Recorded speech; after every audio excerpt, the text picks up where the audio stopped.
Antes de apresentar, claro, a lei de Faraday e a lei de Lenz, vamos falar do conceito de fluxo magnético, pois é um conceito que nós precisamos entender para compreender essas duas leis. Então, observe que aqui eu tenho representado aqui em azul e está em perspectiva uma superfície, e essa superfície, então ela tem aqui uma representação de um vetor que é perpendicular a essa superfície, representado aqui no seu centro, que a gente chama de vetor normal à superfície. E essa superfície está numa região de campo magnético. Então, quando linhas de campo atravessam essa superfície, nós consideramos, quando linhas de campo atravessam essa superfície, nós consideramos então que existe um fluxo magnético. Esse fluxo magnético leva em consideração a intensidade do campo magnético e a área da superfície. Então, o fluxo representado pela letra grega φ é igual ao produto de B, que é a intensidade do campo magnético, vezes A, que é a área da superfície, multiplicado pelo cosseno de θ. O que é o cosseno de θ? Veja, essa superfície ela pode estar fazendo qualquer ângulo em relação às linhas de campo. Então, nós podemos ter essa superfície aqui virada em qualquer ângulo em relação às linhas de campo. Por exemplo, imagine uma situação em que a luz do Sol, que se propaga de maneira retilínea, ela passa através de uma janela. Se você estiver dentro de uma casa e próximo a essa janela, então você vai ver aí os raios solares passando pela janela. Mas você sabe que, à medida que o tempo vai passando, né, as horas do dia vão passando, o que acontece? O Sol vai mudando de posição e o que nós temos? Nós temos uma variação, então, da quantidade de raios solares que entram por essa janela, certo? Então, tanto que tem horas que a gente vai ver esse cômodo da casa iluminado pelos raios solares que entraram, mas também tem horários que a gente vê que não tem um único raio solar. É claro que aqui estamos eliminando, por exemplo, o fato que nuvens podem ter coberto o Sol. Imagine uma situação que é somente o Sol e essa casa. Então tem horas que os raios solares entrarão por essa janela e tem horas que eles não entrarão. E isso seria por causa do ângulo entre a superfície da janela e os raios solares.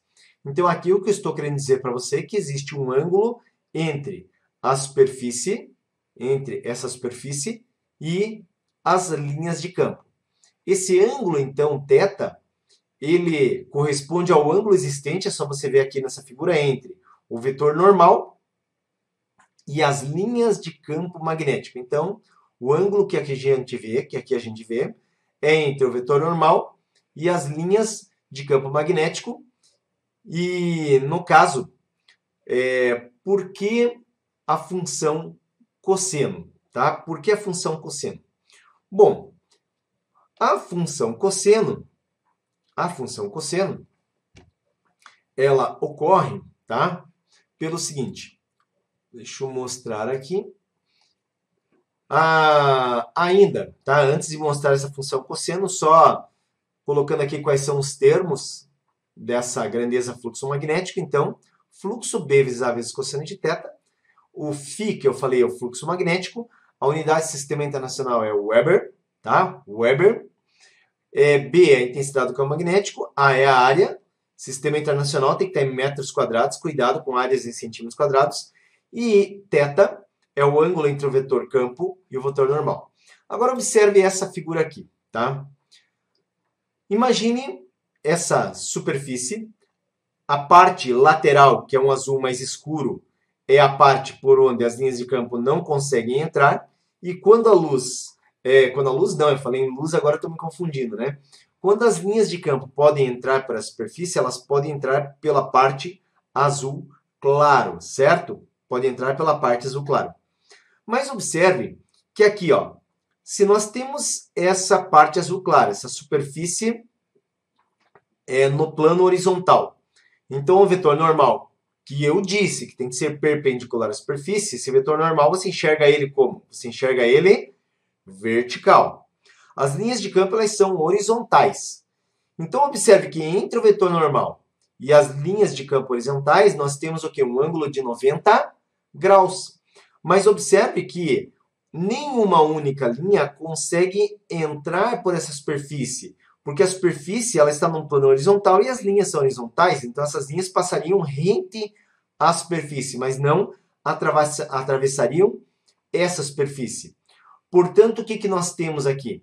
Nós temos um ângulo de 90 graus e quando nós aplicamos cosseno de 90 graus, tá? O resultado desse produto, então,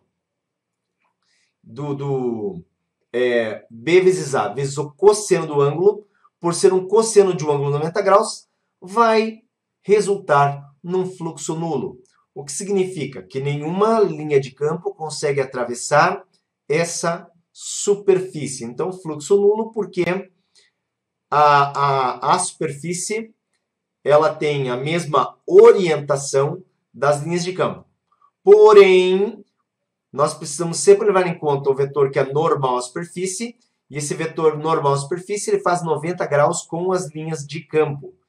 E nesse caso, cosseno de 90 é igual a zero, aqui nós temos fluxo nulo. Então, guarde bem essa informação, 90 graus entre o campo e a normal à superfície, o fluxo é nulo. Mas nós podemos ter também um máximo de fluxo. E observe que para ter o máximo de fluxo, o que acontece? As linhas de campo, elas são, no caso, 0 ou 180 graus, nós podemos ter então fluxo máximo. E por quê? Observe que agora, né, a superfície está num plano vertical, mas a normal é perpendicular à superfície, logo a normal ela é horizontal e as linhas de campo aqui também são horizontais. E qual é o ângulo entre a normal e as linhas de campo nesse momento? Aqui, ó, sentidos opostos, 180 graus. Mas nós poderíamos ter aqui também a normal representada no mesmo sentido das linhas de campo, e, portanto, teríamos 0 graus. Mas observe que, nesse caso, o cosseno de 0 é 1. Se você usar o cosseno de 180, é menos 1. E, nesse caso, o fluxo será apenas B vezes A, mas o máximo valor do cosseno sendo 1, nós temos nessa situação, então, o fluxo como sendo máximo, tá? E aí você pode, até esse momento, estar se perguntando, professor, mas por que a gente está vendo esse conceito de fluxo? Por que nós estamos vendo esse conceito de fluxo? Nós estamos vendo esse conceito de fluxo porque quando nós interpretamos a lei de Faraday, nós, né, não só a lei de Faraday, mas também a lei de Lenz, nós precisamos que o campo magnético ele atravesse uma superfície no decorrer do tempo e que a intensidade desse campo magnético também se altere no decorrer do tempo. Mas não só o campo magnético ele pode se alterar, mas nós podemos ter alteração diária e até a alteração da superfície em relação ao campo, dentro dessa lei de Faraday. E é o que eu vou te mostrar agora. Então, veja, nós já vimos o que é o conceito do fluxo, que é multiplicar a intensidade do campo vezes a área da superfície através do qual as linhas de campo atravessam, vezes o cosseno do ângulo entre a orientação das linhas de campo e de um vetor que seja normal à superfície. Agora vamos lá. A lei de Faraday, ela é de 1831, então Michael Faraday, ele apresenta essa lei e diz que quando o número de linhas de campo, veja, né, o que eu falei há pouco, quando o número de linhas de campo que atravessam a espira varia, é induzida uma força eletromotriz na mesma, certo? Então, o que essa situação mostra? Aqui nós temos um tubo oco cilíndrico, tá? Não precisa ser oco, na verdade, pode ser até um cilindro maciço, seja oco, seja maciço, não importa, mas o que importa de fato é que nós temos aqui esse condutor enrolado, então, nesse objeto e ligado a um aparelho que faz leitura de diferença de potencial. E o que acontece é que se nós pegamos um ímã, nós sabemos que um ímã ao seu redor existe o quê? Linhas de campo. Existe um campo magnético ao redor de um ímã, então nós temos linhas de campo ao redor do ímã. Se a quantidade de linhas de campo que passa aqui, ó, que passa por dentro desse enrolamento variar, nós veremos aqui então a variação da força eletromotriz ou a indução de uma força eletromotriz. Então, no movimento do ímã, por exemplo, na vizinhança desse fio, desse enrolamento, veja só, o movimento do ímã na vizinhança desse enrolamento faz com que a gente perceba uma diferença de potencial, que a gente chama de força eletromotriz, sendo induzida entre os extremos desse enrolamento. Aqui, um experimento que lembra a época de Michael Faraday, em que ele tem aqui um fio enrolado, podemos dizer que isso aqui é uma bobina, está ligado a uma bateria, e aqui nós temos uma outra bobina, essa sinhoca, e essa bobina maior, né, que tem aqui também um enrolamento, ela tem os seus contatos ligados a uma balança de torção que vai mostrar aqui a variação do campo magnético através da passagem de uma corrente elétrica induzida. Então, qual que é a ideia aqui, né? Qual que é a ideia? Essa figura é pequenininha, deixa eu ver se eu aumento essa figura, tá? Deixa eu deletar essa e aumentar aqui, ó, essa figura agora aumentada. Então, observe, o que acontece? Aqui eu tenho um enrolamento ligado a uma bateria, tá? Ou pode ser até um capacitor cilíndrico, por exemplo. Aí o que nós temos? Nós temos aqui uma outra bobina oca que está ligado a uma balança de torção. E quando nós movimentamos a primeira bobina em relação à segunda, podemos, por exemplo, levar para o interior da segunda e puxar para fora, tá? Quando nós movemos essa bobina nas proximidades dessa maior, o que vai acontecer? Vai surgir uma força eletromotriz induzida nos extremos do fio que está enrolado nessa maior. E isso faz com que passe uma corrente elétrica por aqui, e essa corrente elétrica, ela é percebida então por esse aparelho, tá? Então ela é percebida aí por essa balança de torção, por exemplo. Então, esse modo aqui, essa é uma figurinha que reproduz a época do Faraday, como que eles trabalharam aí esse conceito da lei de Faraday para poder demonstrar, inclusive, para a comunidade internacional, tá? Então, vamos lá. Ó, o negócio é o seguinte, se tiver dúvidas, pergunta aí. Não tem vergonha de dar um like pro Physics in Box. Aliás, se não deu um like ainda, tá de bobeira, né? Deixa de ser pão duro. Dá esse like aí pro canal. Também pode compartilhar, chamar seus colegas. O Enem é no domingo. E vamos lá, a gente tá aqui para preparar a galera. Então, dando continuidade, gente, olha só.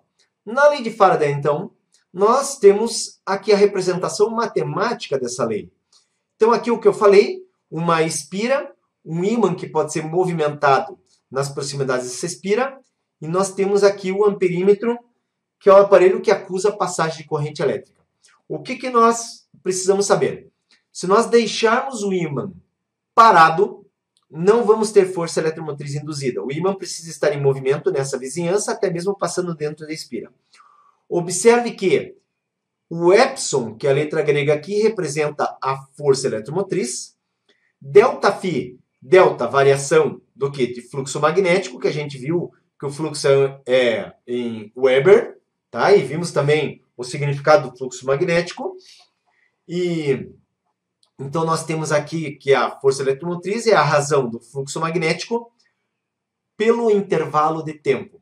E aqui é onde nós vemos que, no caso, nós precisamos ter o movimento do ímã. Por quê? Porque o movimento do ímã no interior aqui da espira vai causar o quê? Vai causar a variação do fluxo ao longo do tempo.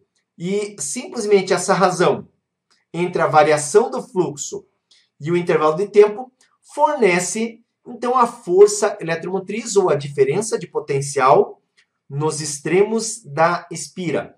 E aí você pode olhar e pensar, puxa, mas tudo bem, né? Se o fluxo através da espira varia ao longo do tempo, então tem uma força eletromotriz, mas por que o sinal de menos? Esse sinal de menos, tá? Ele tem a ver, no caso, com a lei de Lenz, mas pense no seguinte, esse movimento normalmente, ele é um movimento, né? Principalmente se nós pensarmos na geração de força eletromotriz de modo comercial. De modo comercial, por exemplo, nós não podemos ficar movimentando esse ímã, né, por um curso muito longo, que vamos ter uma força eletromotriz, mas essa variação não seria efetiva, tá? Não podemos ter um curso num único sentido muito longo, e mesmo alternando o sentido, não poderia ser muito longo. Então, de forma comercial, que é hoje em dia como funcionam os geradores de energia aí por indução, nós precisamos ter um campo magnético que ele tenha um curso de ida e volta próximo a uma espira. Então, quer dizer, esse ímã de fato fica num movimento de vai e vem, tá? No movimento de vai e vem, ou pode ser um sistema de rotação, mas isso causa o quê? Nesse sistema de vai e vem, nós temos fluxo que ora está aumentando e fluxo diminuindo.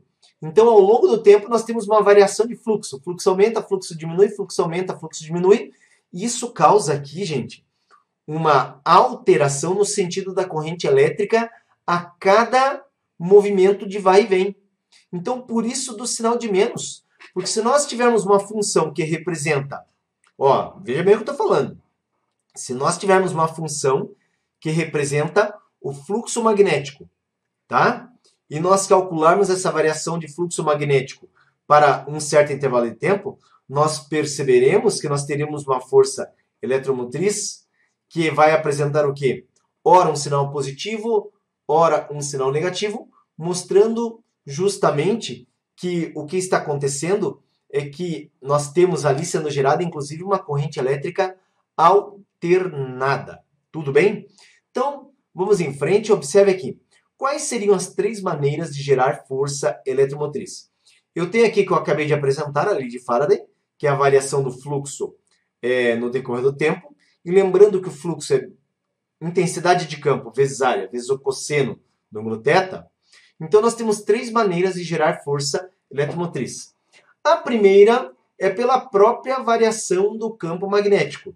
Se a intensidade do campo magnético que passa por dentro da espira varia à medida que o tempo passa, então nós teremos força eletromotriz sendo gerada, que é representada pela letra grega aqui, o epsilon. Nós podemos variar a área da espira. Então, se nós tivermos aqui, né, uma situação em que a espira, ela ao longo do tempo aumente ou diminua de tamanho, nós também, mesmo com um campo magnético constante, veja bem, mesmo com um campo magnético constante, se nós tivermos uma maneira de variar a área da espira, nós teremos geração de força eletromotriz. Ou nós podemos ter variação do ângulo entre o vetor normal e, no caso, as linhas de campo magnético. Nós podemos ter campo magnético constante, área da espira constante, só que variação do ângulo. E isso também faz com que nós tenhamos geração de força eletromotriz.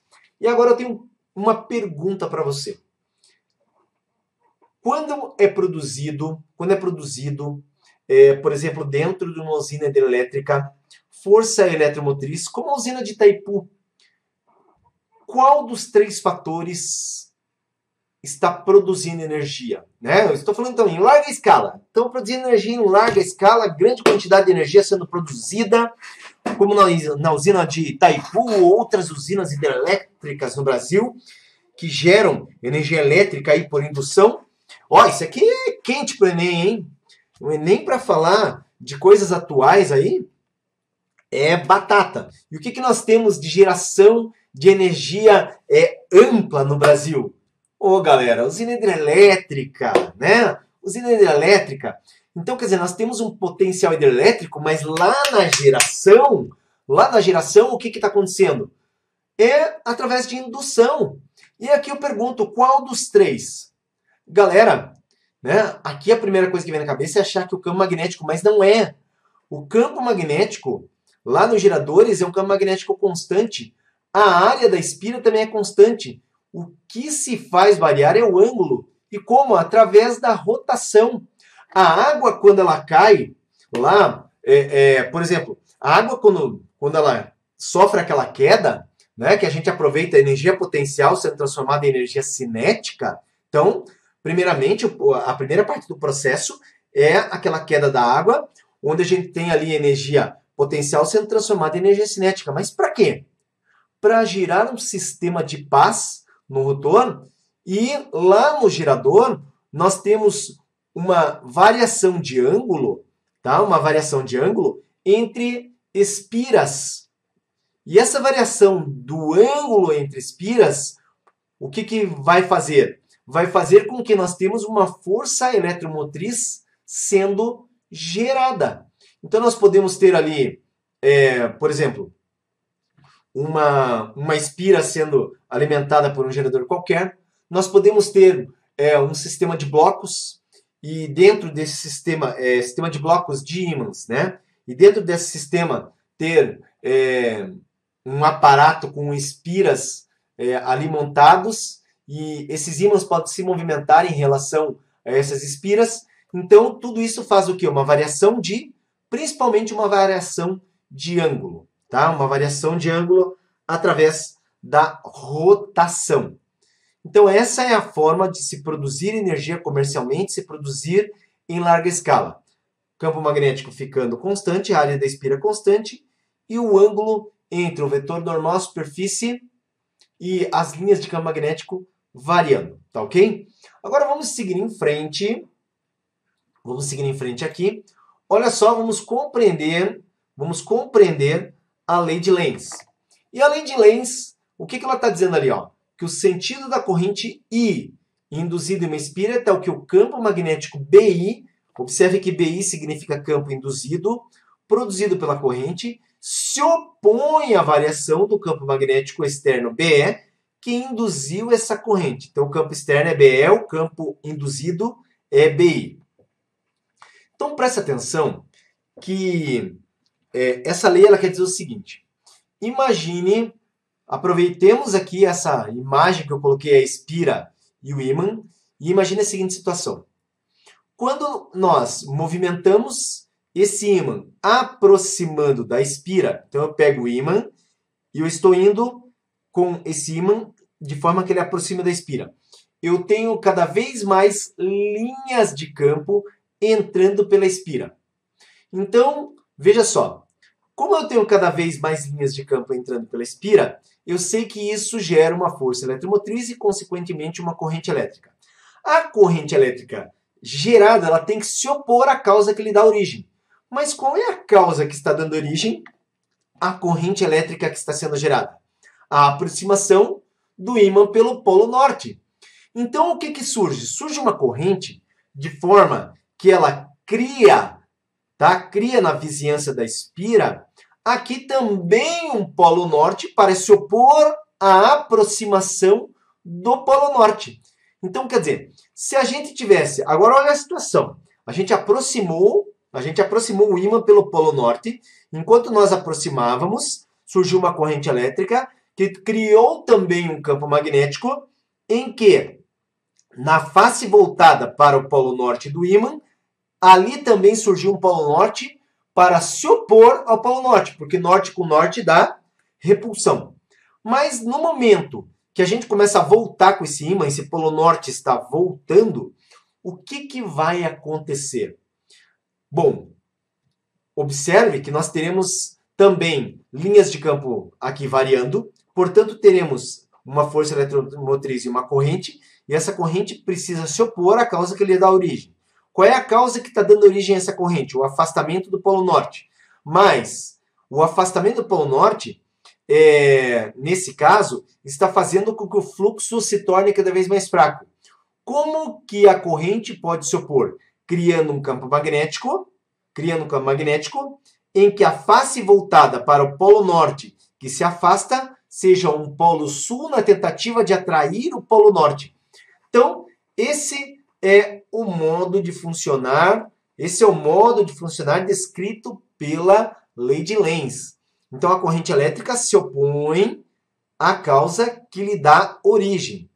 Tá? Para compreender aqui, então, e a gente poder determinar aqui a polaridade obtida em espiras, nós usamos também aqui e relembramos a regra da mão direita.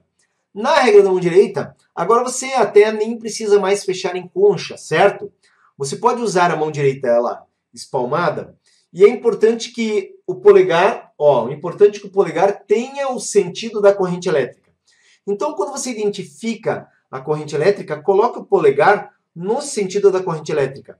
E a ponta dos dedos, sempre aponta para o polo norte. Então, a ponta dos dedos é o polo norte e o polegar, no caso, corresponde à corrente elétrica. Então, observe que se a ponta do dedo é o polo norte, o lado oposto corresponde ao lado sul, tá? Ao polo sul, digamos assim. Como nós estamos falando de espira, né, você pode até imaginar a situação da sua mão tentando agarrar a espira. Para agarrar, quando os dedos entram, pela parte, eles entram por uma superfície, mas a superfície que eles saem determina aí o polo norte sempre. E o polegar você tem o sentido da corrente elétrica. Observe que esse desenho, se ele tivesse, no caso aqui, invertido, né? Invertido, o norte seria desse lado e a gente teria que pegar desse modo aqui. De modo que polegar para baixo, nós teríamos a corrente invertida em relação ao que está sendo mostrado ali. Mas, grave bem porque utilizaremos a regra da mão direita para expressar aí a polaridade do campo magnético que surge por causa da corrente elétrica induzida. Vamos aqui a dois exemplos, né? Olha só. O que eu estou mostrando aqui?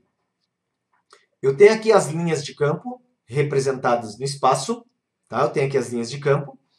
E imagine a situação, né? Que eu tenho um aumento do fluxo. Então, as linhas de campo vão passar pela superfície que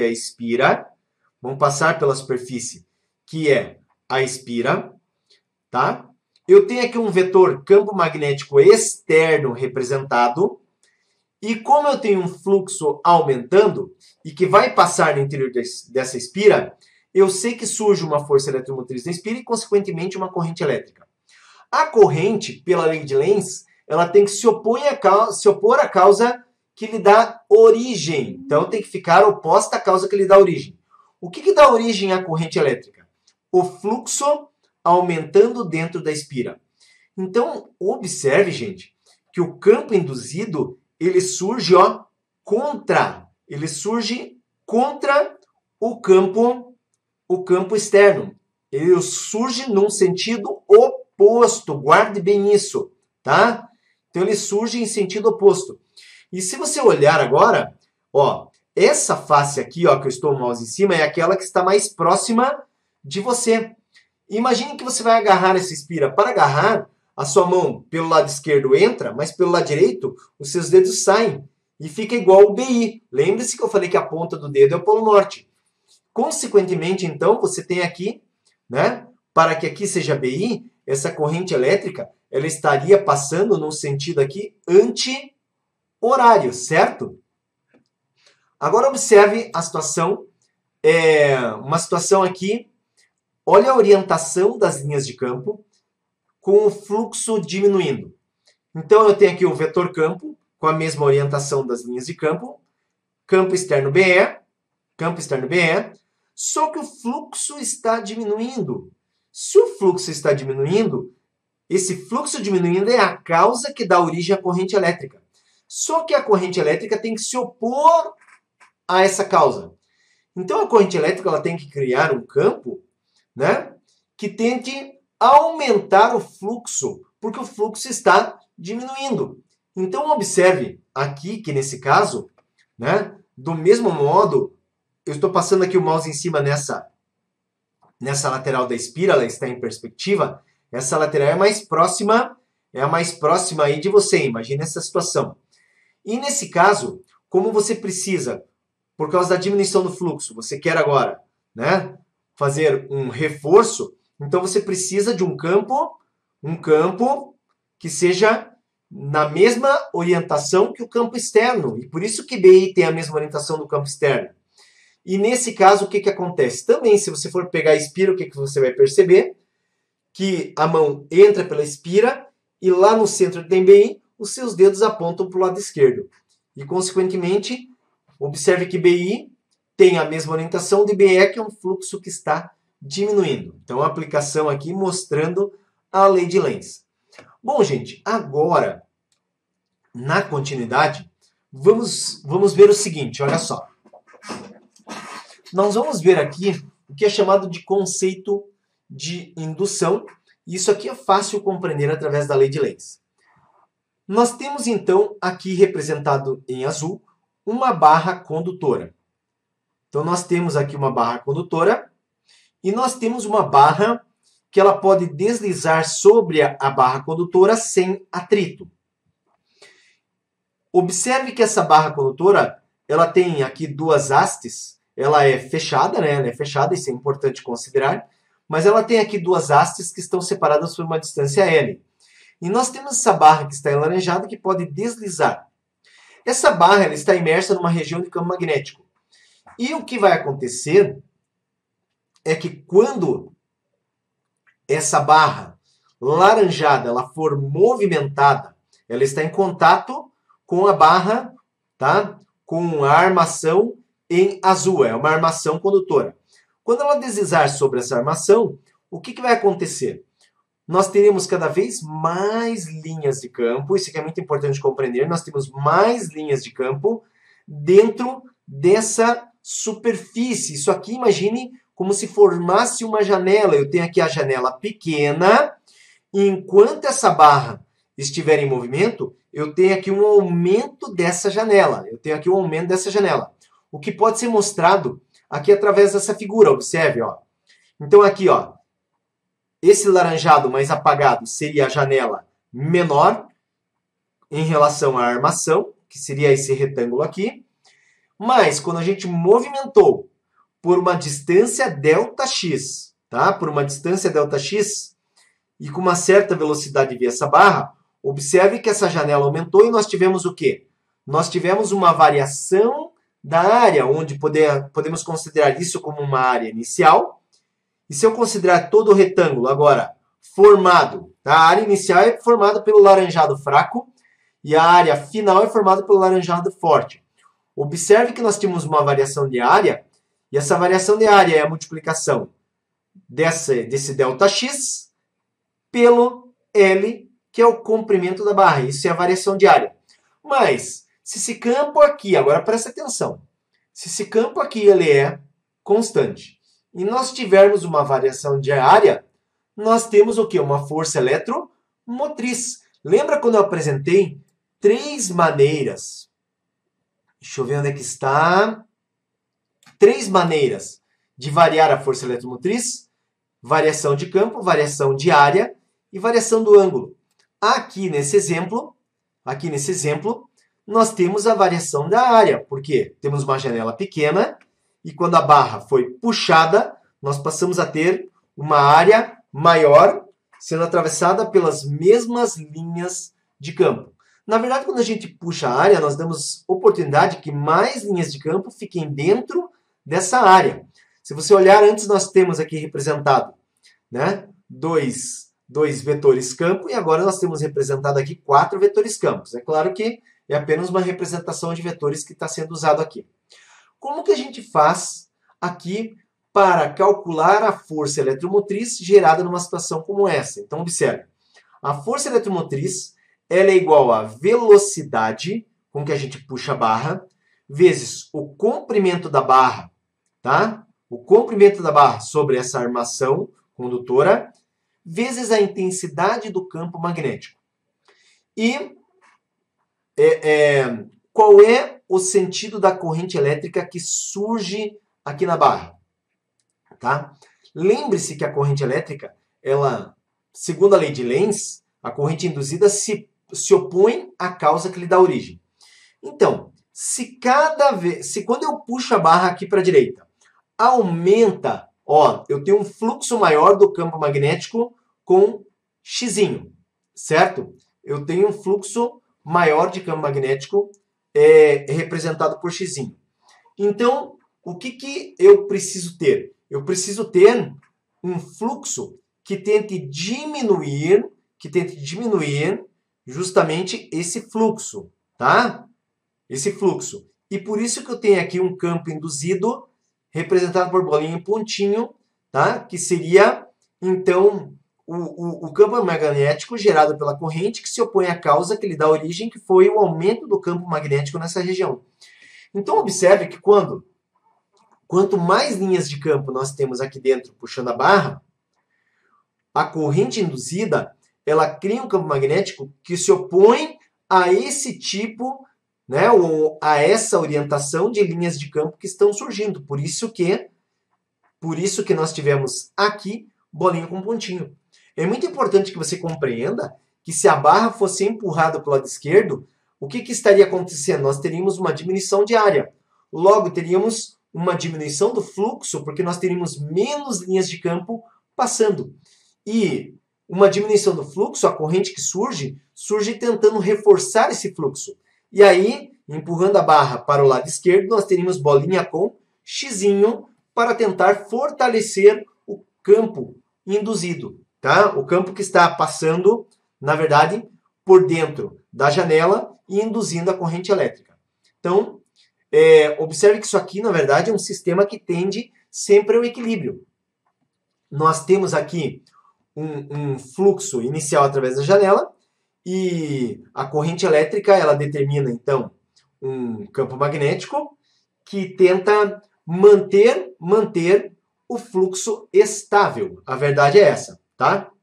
E a indução eletromagnética, então, a força eletromotriz gerada aqui nos extremos, seria dado pela velocidade vezes o comprimento vezes a intensidade do campo magnético, conforme você pode ver aqui.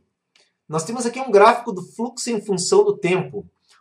O gráfico mostra como varia no tempo o fluxo magnético através de cada espira de uma bobina de 300 espiras, enroladas próximas umas às outras, garantindo que todas são atravessadas pelo mesmo fluxo.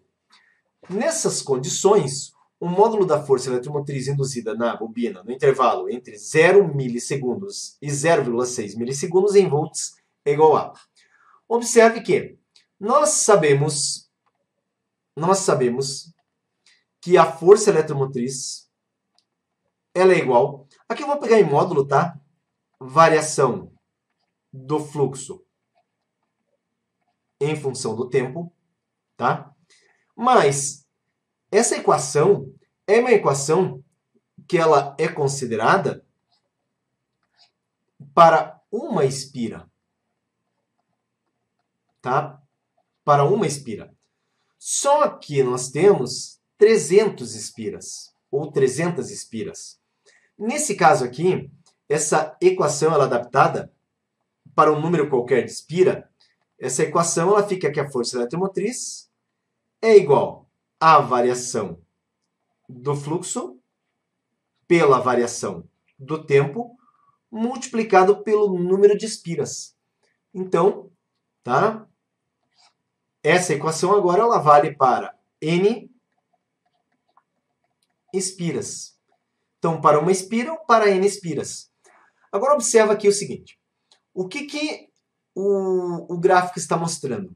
O gráfico está mostrando que o fluxo ele vem de 0 para 12 microweber em 0,2 segundos e depois até 0,6 ele fica constante. Mas é pedido para a gente calcular aí a força eletromotriz nesse intervalo de 0 a 0,6. Então, galera, para nós não importa, veja bem, não importa o que ocorreu entre 0 e 0,6. Nós estaríamos calculando aqui uma força eletromotriz média, tá? Compreenda que é uma força eletromotriz média. Então, o que eu tenho aqui? Ó? Eu tenho que considerar o instante inicial 0, E no caso, o instante final 6 e a variação, né, seria o valor absoluto em 0 e o valor absoluto em 6.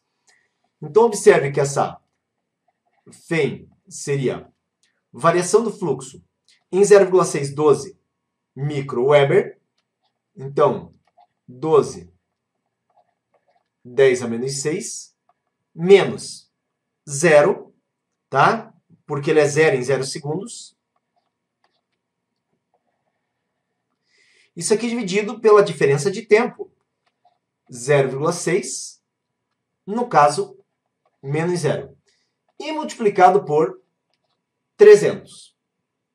Opa, só deixa eu fazer uma coisa aqui. Agora sim, tá? E multiplicado por 300. Nesse caso agora, então, veja só, gente, nós temos que essa força eletromotriz é, quando eu divido 12 por 0,6, eu tenho 20.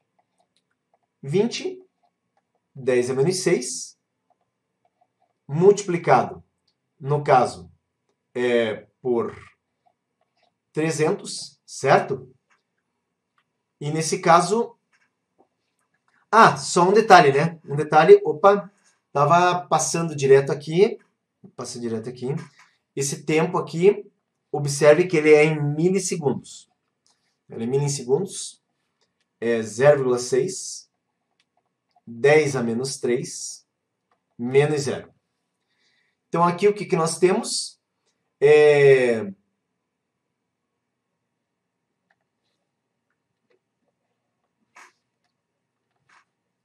12 por 0,6, 12 por 0,6, 20. 10 a menos 6 por 10 a menos 3. Aqui, no caso, menos 6, menos com menos, virá mais 3. Então, fica 10 a menos 3, vezes 300. Observe que agora, nós ficamos com 20 vezes 300, que dá 6.000, vezes 10 a menos 3. Podemos simplificar. E temos aqui uma força eletromotriz de 6 volts. Então tá aí, galera, o valor da força eletromotriz, que vale 6 volts. 6 volts. Resposta correta, letra E. Tá? Então, o primeiro exercício aqui, resposta correta, letra E. Vamos ao nosso segundo exercício. Esse exercício fala aqui, sobre uma mesa plana horizontal e feita de material dielétrico, foi montado o circuito abaixo representado. Esse material dielétrico aqui seria um material isolante, tá? Esse circuito é constituído por uma barra metálica de massa desprezível, comprimento L igual a 0,50 metros e resistência 0,50 ohms, que pode deslizar sem nenhuma resistência sobre os trilhos condutores paralelos de resistência desprezível. Devido à ação do peso da massa m igual a 50 gramas, na região onde o circuito se encontra, atua um campo magnético uniforme vertical e para cima, de intensidade B igual a 0,50 Tesla, e um campo gravitacional igualmente vertical e para baixo, de intensidade G igual a 10 metros por segundo ao quadrado. Sendo assim, é correto afirmar que a velocidade da barra, considerada constante, será d. Galera, então, observe essa figura aqui, não sei se ela não é muito pequenininha, mas nós temos aqui uma armação condutora sobre essa mesa dielétrica, sobre essa mesa isolante. Nós temos um campo magnético vertical para cima, então quer dizer, nós temos linhas de campo passando por essa janela formada pela armação em forma de U e pela barra condutora sobre ela. Nós temos aqui uma massa, e quando nós liberamos essa massa, a força-peso, então, puxa essa barra e nós temos essa janela aumentando. E com isso nós temos aqui um fluxo magnético aumentando, certo? Então nós temos um fluxo magnético aumentando. Vai surgir uma corrente elétrica, que se opõe à causa que dá origem a esse aumento de fluxo, tá? Então, para se opor à causa que dá origem, esse aqui é como se fosse o campo externo. Ó, esse aqui é o campo externo. E essa janela está ficando cada vez maior, à medida que a massa vai descendo. Tem que surgir, devido à corrente elétrica, um campo que se opõe a esse campo. Então, se eu tenho aqui, tá? Se eu tenho aqui o campo, ó, vertical, de baixo para cima, o campo induzido seria vertical, só que de cima para baixo. E nesse caso aí, se você usar a regra, no caso da mão direita, o que você vai fazer? Vai colocar o polegar no sentido, ó, põe seus dedos aí apontando para baixo, e você vai ver que a corrente elétrica aqui seria no sentido anti-horário. Ela teria que passar nesse sentido aqui, ó, representado. Esse seria o sentido da corrente elétrica que ia circular na barra enquanto o peso estivesse descendo. Mas observe, gente, que nesse caso aqui, como é gerado um campo, esse campo atuante sobre essa corrente elétrica vai gerar uma força magnética, e essa força magnética aqui, tá?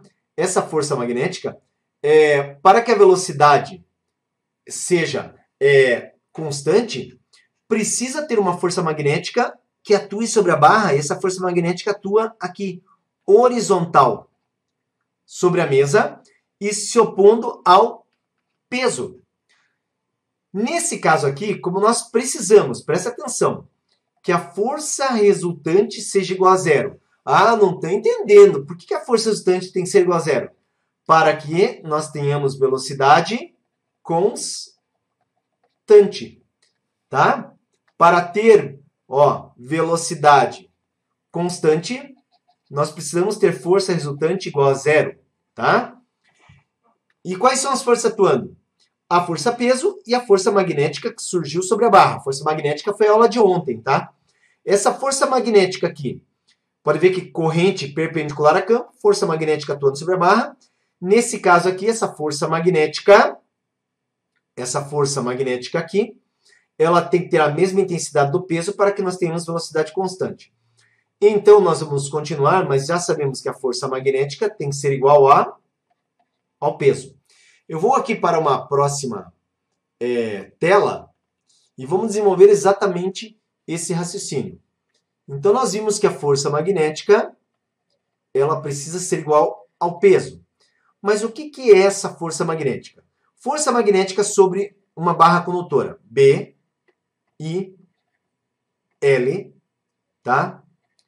Seno, nesse caso, de 90 graus, igual ao peso, que é massa vezes a aceleração da gravidade. Nesse caso, intensidade do campo. Veja que no enunciado, a intensidade do campo é 0,5, 0,50. O comprimento também é 0,50. A resistência é 0,50. A massa, 50 gramas. Tá? Vamos colocar em quilograma e a gravidade 10. Então, vou substituir esses valores aqui. Observe que 0,50. Tá? 0,50. Corrente elétrica eu não sei. O comprimento, 0,50, seno de 90, 1. A massa, 50 gramas. Posso pôr em gramas? Não, tem que pôr em quilogramas. Quanto que é 50 gramas em quilogramas? Tem que dividir 50 por 1000. 50 por 1000 dá 0,05. Multiplicado pela aceleração da gravidade, que é 10. Observe que 0,05 vezes 10 é 0,5. Então dá para simplificar, por exemplo, esse 0,5 com esse produto. E nós vamos ficar com uma corrente elétrica I, que seria, no caso, 1, né? Aqui ficou 1, divididos por 0,5.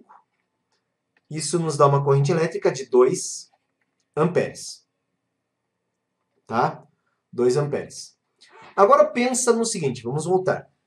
Nós temos aqui, conforme o enunciado, uma resistência elétrica nesse circuito de 0,5 ohms e uma corrente de 2 amperes. Com o valor dessa corrente e o valor dessa resistência, nós sabemos de quanto que é a força eletromotriz. Por quê? Porque lá quando a gente estudou,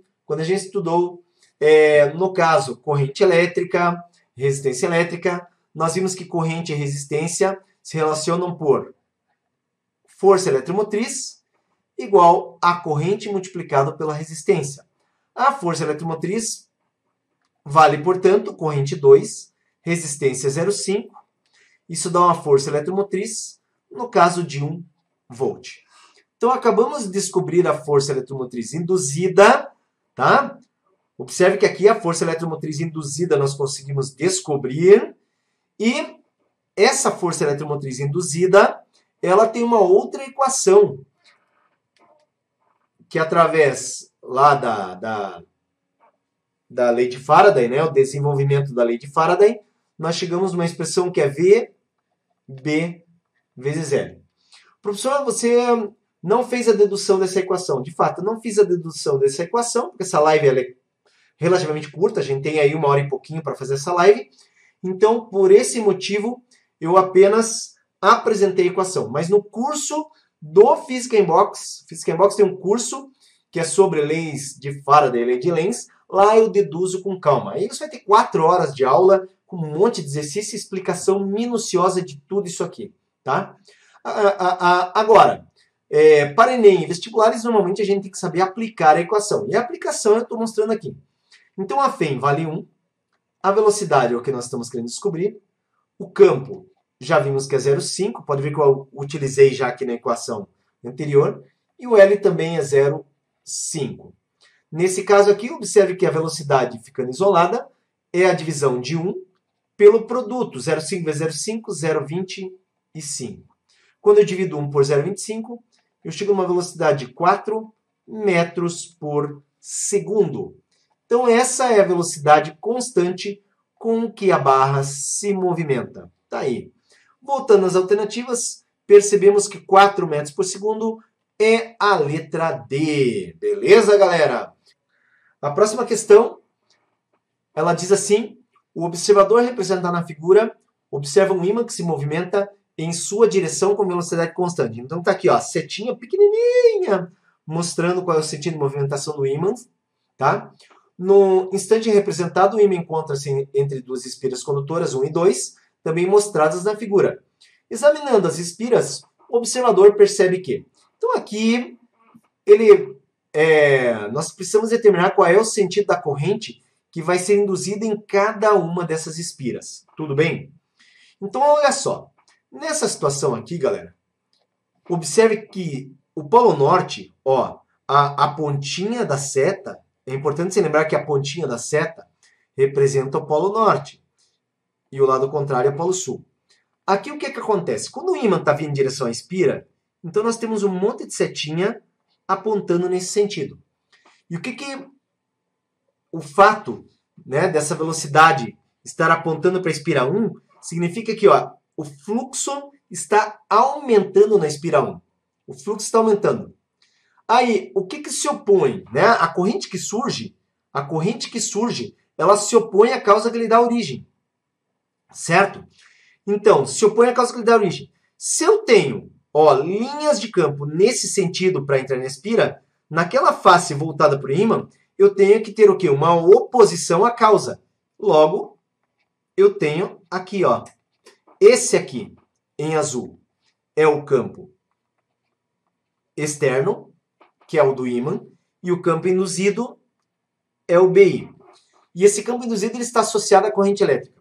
Note que na face, lá da espira 1, o norte, né, apontar para o ímã, você põe a sua mão desse modo. Né? Como se você fosse pegar a espira, os seus dedos passam por dentro dela para bater lá no ímã. Imagine essa situação. Então, significa que a corrente elétrica aqui, ó, uma coisa importantíssima. Isso aqui só se aprende pegando a mão e fazendo, hein? Olhando, ninguém aprende. A corrente elétrica ela está no sentido, nesse caso, horário. Então, aqui, ó, aqui, a resposta é sentido horário. Tudo bem? Então, sentido horário. Agora, observe aqui, ó. Nesse caso aqui, ó, o Polo Sul. O Polo Sul, as linhas de campo, lembre-se que elas, ó, saem no norte e terminam no sul. As linhas de campo estão assim. Desse jeito. Isso aqui é o B. Mas, como esse Polo Sul se afasta da espira 2, vai surgir uma corrente elétrica, porque nós temos um fluxo variável. Essa corrente elétrica se opõe à causa. O que é? Fluxo diminuindo. Se o fluxo está diminuindo, nós queremos, no caso, que o fluxo aumente. E quem vai compensar esse fluxo diminuindo é a própria corrente induzida que gera um campo magnético fortalecedor. Nesse caso, ó, eu tenho que ter aqui as linhas de campo no mesmo sentido. Tá? Ó, sul e aqui ponta de seta norte.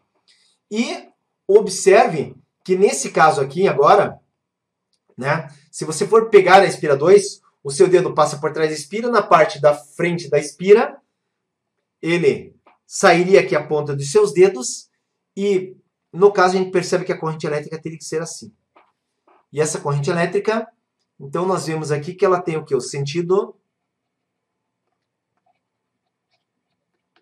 anti-horário, certo? Então, sentido anti-horário.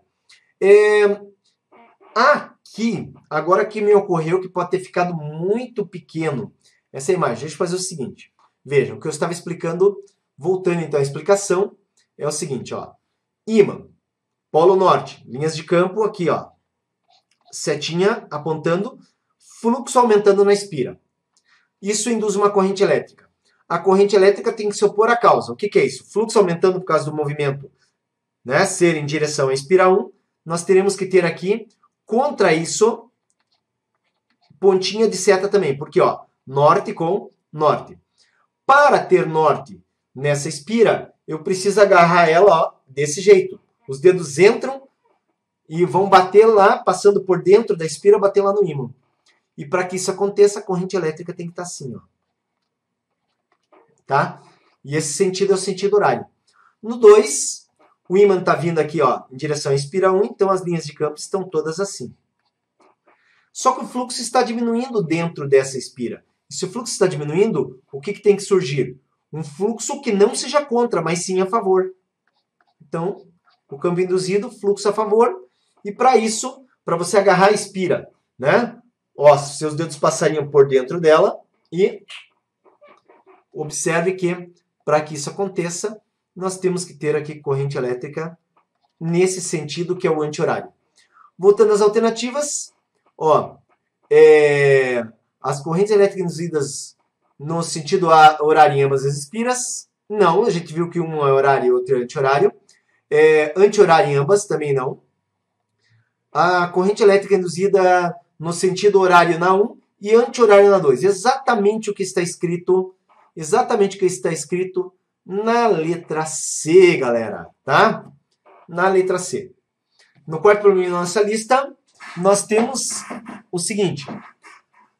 A figura 7 mostra o gráfico de um campo magnético uniforme em função do tempo, aplicado perpendicularmente ao plano de uma espira retangular de 0,5 metros quadrados de área. O campo magnético é dado em militesla e o tempo em segundos. Assinale a alternativa que corresponde aos valores absolutos da tensão induzida na espira em milivolts a cada intervalo de tempo, respectivamente. Então você deve imaginar uma situação assim, ó. Vou colocar aqui, ó.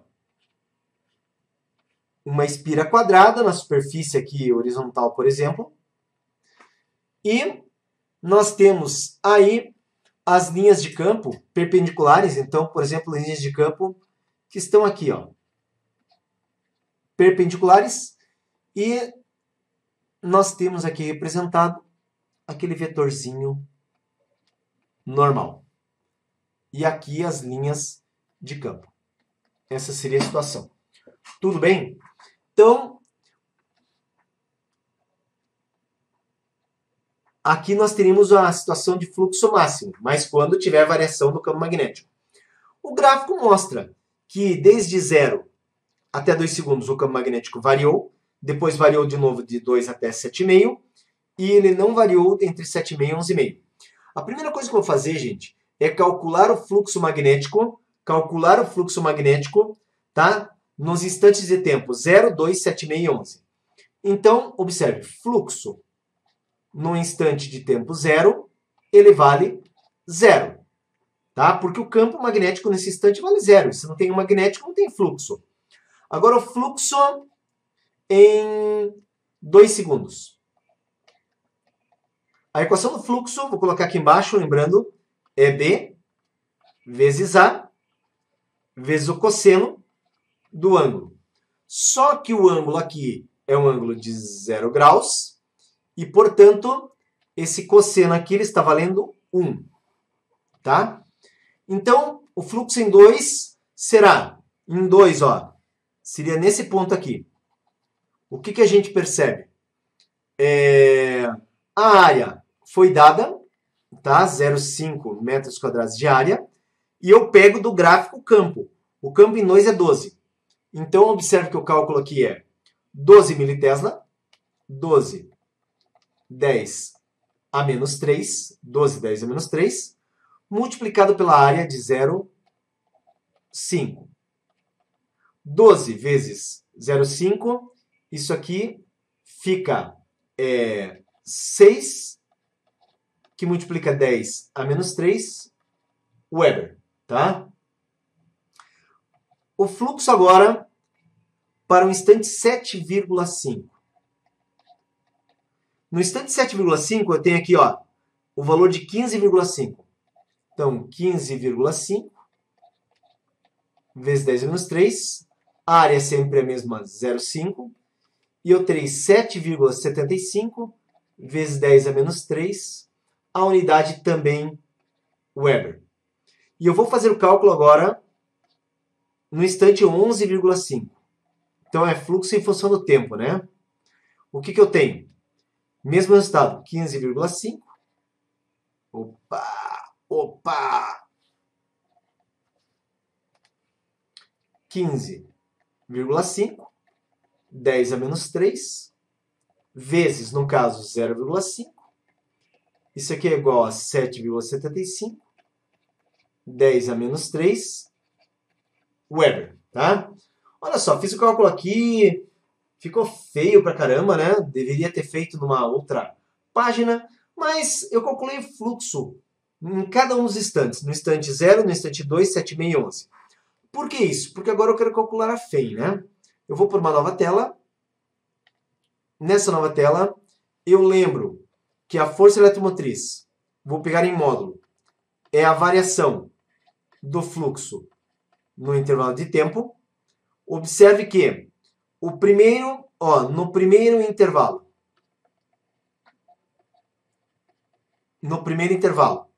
eu vou ter que a FEM seria igual ao quê? Ao fluxo de 2 menos o fluxo em 0 sobre ΔT. Então, eu tenho, no caso, 6, 10 a menos 3, menos 0, dividido por 2 menos 0, porque fica entre 0 e 2 segundos.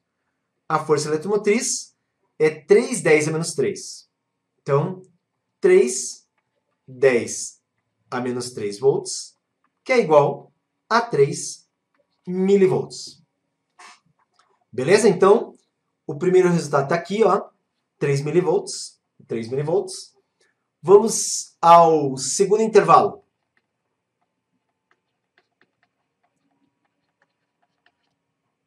Segundo intervalo, força eletromotriz seria Φ de 7,5 menos Φ de 2 sobre ΔT. O que é o meu Φ no caso de 7,5? Então, observa aqui, ó, seria 7,75, certo? 7,75 menos 6.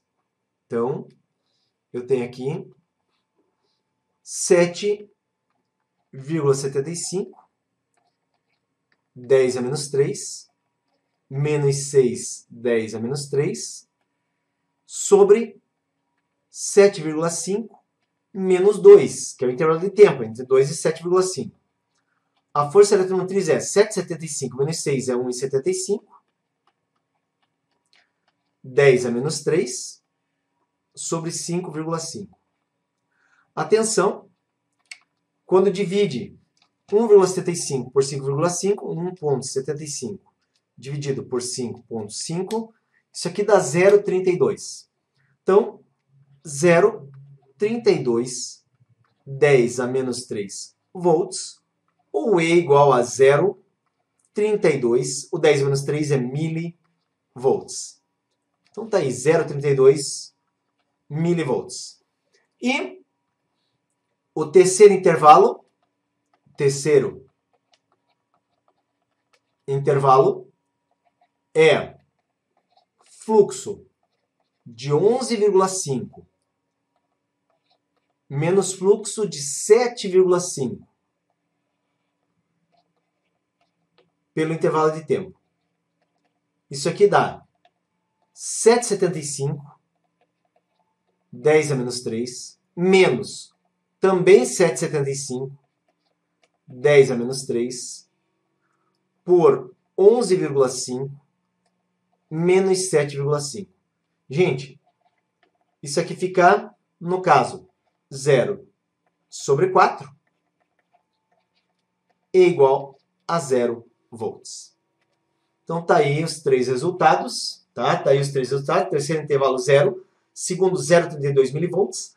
Primeiro intervalo, 3 milivolts. Observa lá nas alternativas. A alternativa correta aqui seria 3, 0,32 e 0,0. Letra C. Na última questão, o que ele diz? Na figura 6, a barra feita de material condutor desliza sem atrito com velocidade constante de 6 centímetros por segundo para a direita sobre trilhos de metal também condutor no plano horizontal. A barra partiu da extremidade esquerda do trilho em T igual a 0.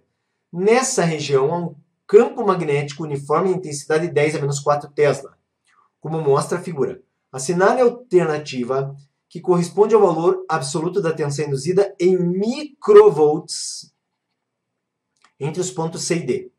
O que é microvolts? Microvolts significa 10 a menos 6 volts. Tá? Aqui, então, nós vimos que, observe que quando a barra é puxada, nós temos o quê? A barra vai sendo puxada, mais linhas de campo vão ficando dentro dessa janela. Então, nós temos um fluxo aumentando. Para se opor ao fluxo aumentando, nós temos que ter uma corrente elétrica que ela vai se opor a essa causa. Então, a corrente elétrica surge, tá? Surge, e ela cria um campo magnético que se opõe a esse aumento. Então, tem que ser o quê? Tem que criar um campo induzido BI que seja assim, tá? E para ter um campo BI que seja assim, observe que nós precisamos ter o quê? Nós precisamos aqui ter, nesse caso, se nós formos pegar a barra passando por baixo dela, ó, dedo saindo, corrente elétrica, teria esse sentido aqui. Ó. Então, só você, é importante, como eu disse, você praticar isso aí, tá ok? Importantíssimo praticar. Então, nós queremos saber qual é a tensão induzida entre os pontos, no caso, C e D, aqui. Então, olha só. Agora, galera, só um detalhe, porque eu preciso da resposta em microvolts. Eu tenho aqui a velocidade, que é 6 centímetros por segundo. Observe que eu preciso dessa velocidade em metros por segundo. E o centímetro, se a gente divide por 100, passa para metro. Então, isso aqui é igual a 0,06. Dividir por 100. 6 por 100 dá 0,06 metros por segundo. Então, tá aí, é esse valor que nós devemos utilizar, tá? E também 10 centímetros, divide por 100, é 0,1 metro. Então, tem que ficar esperto com esses dois valores aí que a gente precisa utilizar, tá? Transformados em metros. Agora, vamos lá. Nesse caso, sabemos que isso aqui é o caso de indução, E igual a VBL. Observe que nós temos todos os valores aqui fornecidos. A força eletromotriz então é igual. Velocidade com que a barra é movimentada, 6 cm por segundo, em metros, 0,06. Intensidade do campo magnético, 10 a menos 4. 10 centímetros, que é o comprimento da barra entre C e D, 0,1 metro. Tá? Então, essa força aqui vai ser... Observe que 0,06, se eu quiser escrever, ficaria... Na verdade, aqui é o seguinte, galera. Vamos fazer aqui. Ó, como eu quero 10 a menos 6, 0,1 vezes 10 a menos 4 já dá 10 a menos 5. Eu só preciso passar a vírgula uma casa para cá. Ó, a vírgula daqui ela vai para aqui. Aí eu tenho mais uma casinha que é 10 a menos 5, com 0,1, 10 a menos 6. Significa que a força eletromotriz é 0,6 vezes 10 elevado a menos 6 volts, ou E igual a 0,6 microvolts. Essa é a resposta. Tá aí, então, resposta desse problema. Fechado, terminado.